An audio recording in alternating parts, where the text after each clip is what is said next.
ಓಹೋ, ಏನ್ಲಾ ಅದೇ ಯಾವಾಗಲೋ ಬಂದೆ ಬೆಂಗಳೂರಿಂದ? ಇವಾಗ ಬರ್ತಾ ಇದ್ದೀನಿ ನೋಡೋಣ. ನೀನ್ ಬಿಡಪ್ಪ, ಬೆಂಗಳೂರು ರಾಜ. ನಾವು ನೋಡು ಹಳ್ಳಿನಲ್ಲಿರೋರು. ಅಣ್ಣ, ಹಳ್ಳಿನಲ್ಲಿರೋ ನಿಮ್ದಿ ಸಿಟಿನಲ್ಲಿ ಸಿಗಲ್ಲ ಕಣ. ಅದ್ ಹೇಗೋ ಹೇಳ್ಚಾ, ಒಳ್ಳೆ ಊಟ ಕಣ್ಣಿಗೆ ಬೇಕಾದ್ ಸಿಗುತ್ತೆ. ಅದೇ ನಮ್ಮ ಹಳ್ಳಿನಲ್ಲಿ ಅದೇ ಊಟ, ಅದೇ ಕೆಲಸ, ಅದೇ ಉಪ್ಸಾರು, ಅದೇ ಮುದ್ದೆ, ಅದೇ ಬಟ್ಟೆ.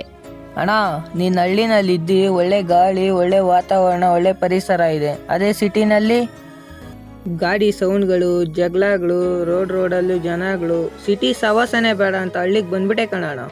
ನಿನಗೆ ಆವತ್ತೇ ಹೇಳ್ದೆ ಬೇಡ ಬೇಡ ಸಿಟಿ ಸವಾಸ ಅಂತ. ಇವಾಗ ಬುದ್ಧಿ ಬಂತ ನಿನ್ಗೆ? ಸರಿ, ಆ ಸೆನ್ಕೆ ಎತ್ಕೊಂಡು ಇದೆಲ್ಲ ಬಾ ಚಿಕ್ಕಿವಂತೆ. ಜಗದ ಸೃಷ್ಟಿಯಲ್ಲಿ ಎಲ್ಲೋ ಲೋಪವುಂಟು, ಸುಖವ ಹಂಚುವಲ್ಲಿ ಏನೋ ದೋಷವುಂಟು. ದಣಿಯೋನು ದಣಿಯೇ ಆಗಿಲ್ಲ,